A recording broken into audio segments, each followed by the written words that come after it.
Hey guys, I'm back. I wanted to discuss how it works, the program to recovery, and I wanted to go over the 12 steps with you guys to basically analyze how we work the recovery system after we get out of rehab and start our journey. So, step one is we admit we were powerless over alcohol, that our lives have become unmanageable. Number two, came to pass that a power greater than ourselves could restore us to sanity. Number three, made a decision to turn our will and our lives over to the care of God, as we understand Him. Number four, made a searching and fearfulness moral inventory of ourselves. So we are basically doing divine intervention within. We admit to God, to ourselves, and to another human being the exact nature of our wrongs. Number six, we're entirely ready to have God remove all these defects of character. Number seven, humbly asked to remove our shortcomings, made a list of all persons we had harmed and became willing to make amends to them all. That's step 8 and 7. Made direct amends to such people wherever possible, except when to do so would injure them and others. That's step 9. Step 10 is continue to take personal inventory, and when we're wrongfully prompted, admitted it.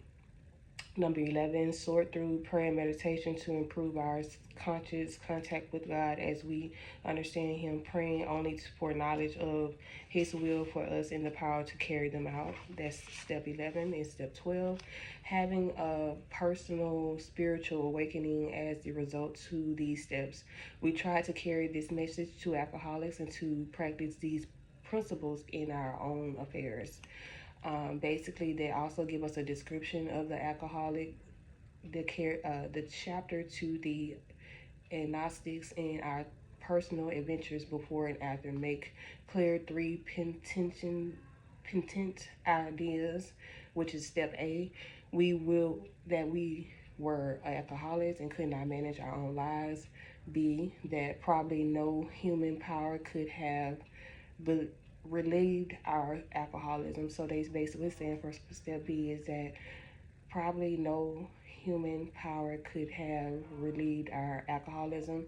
And step C, what God could and would if He were sorted. So basically, step 1 and step 2 is within how it works.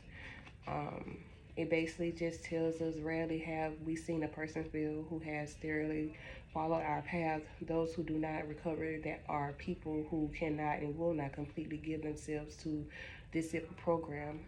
Usually men and women who are constitutionally incapable of being honest with themselves. They are such unfortunates. They are not at fault. They seem to have been born this way. They are naturally incapable of grasping and developing a manner of living which demands righteously honesty.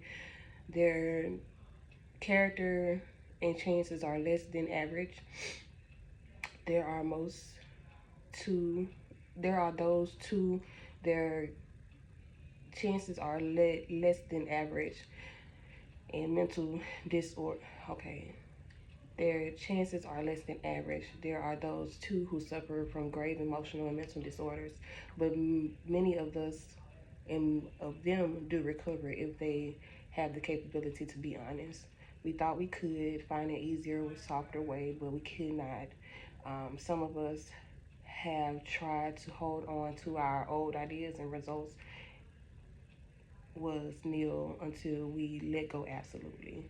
This is chapter 5 on how it works, and pretty much before this one is chapter 2, not chapter 2, but chapter 1, 2, 3, and 4 that you have to review. But this is just basically the details of the program recovery, the 12 steps and the 12 traditions. We also go through NA. NA is a book about Narcotics Anonymous. I just got this book like a few days ago. This also speaks about the traditions of Narcotics Anonymous. Basically, number 1, so it basically states, as long as the ties bind that bind us together are stronger than those that would tear us apart. All will be well. Our common welfare should come first. Personal recovery depends on NA unity for our group. Okay, so number one, our common welfare should come first. Personal recovery depends on NA unity. Step two, for our group purpose, there is and one but one ultimate authority, a loving God, as He may express Himself in our group conscience. Our leaders are but trusted servants, they do not govern. Number three, the only requirement for membership is the desire to stop using. Number four, each group should be anonymous except in matters affecting other groups and NA as a whole. Each group has been So it says each group but one primary person to carry the message to the addict who still suffers. And in a group, all never endorsed, financed, or led the NA name to any related facility or our outside enterprise. Less problems of money, property, and prestige divert us from our primary purpose. Number seven, every NA group ought to be fully self-supporting, declining outside contributions. Number eight, Narcotic Anonymous should remain forever non-professional, but our service centers may imply special workers. Number nine, NA as much I'll never be organized, but we may create service board of committees directly responsible to those they serve. Narcotic Anonymous has no opinion on outside issues. So this is number 10 that I'm reading. The NA name all never be drawn into public controversy. Number 11, our public relations policy is based on attraction rather than promotion. We need always maintain personal anonymity at the level of press, radio, and firms. Anonymity, this is step 12. Anonymity is the spiritual foundation of our traditions. Every step reminding us to place principles before personalities. And this is chapter 6, but this is basically the 12 traditions here, listed here, on how to do the 12 traditions from Narcotic Anonymous. And then I wanted to show you guys again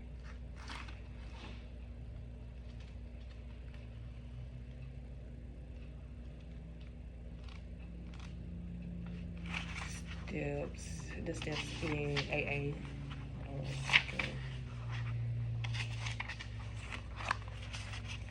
So here's the steps right here, listed here. This is 1 through 11. And 12 is listed on here, and then it's A, B, and C. And then once you start from there, then you're going to step 3.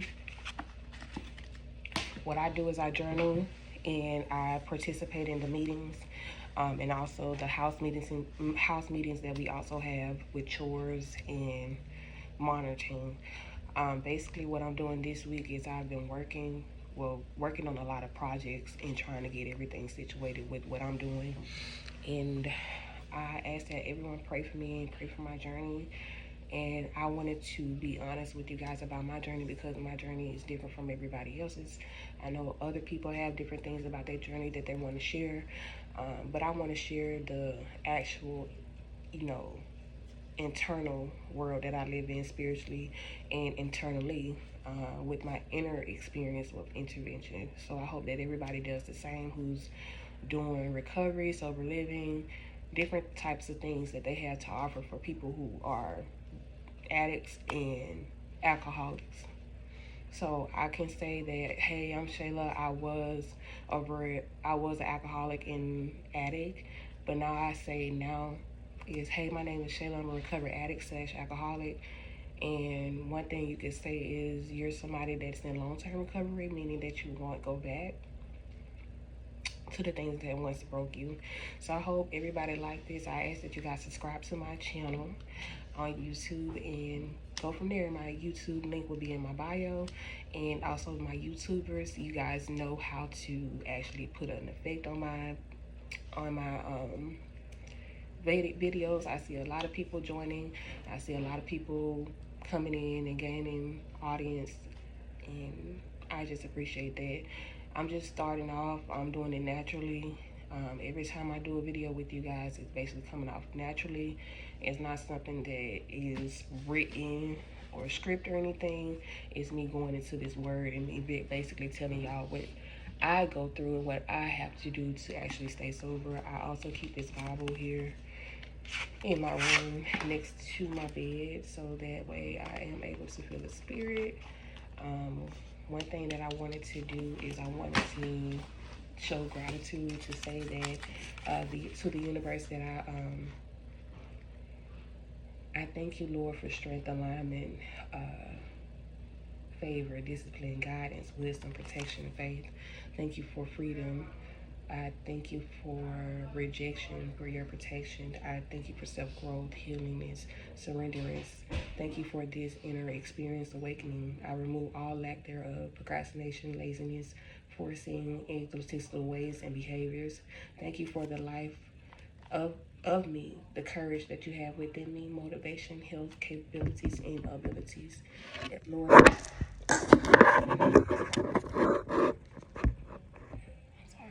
Lord, allow me to not be a pygmy. Allow me to heal internally and externally. I pray for forgiveness and humbleness.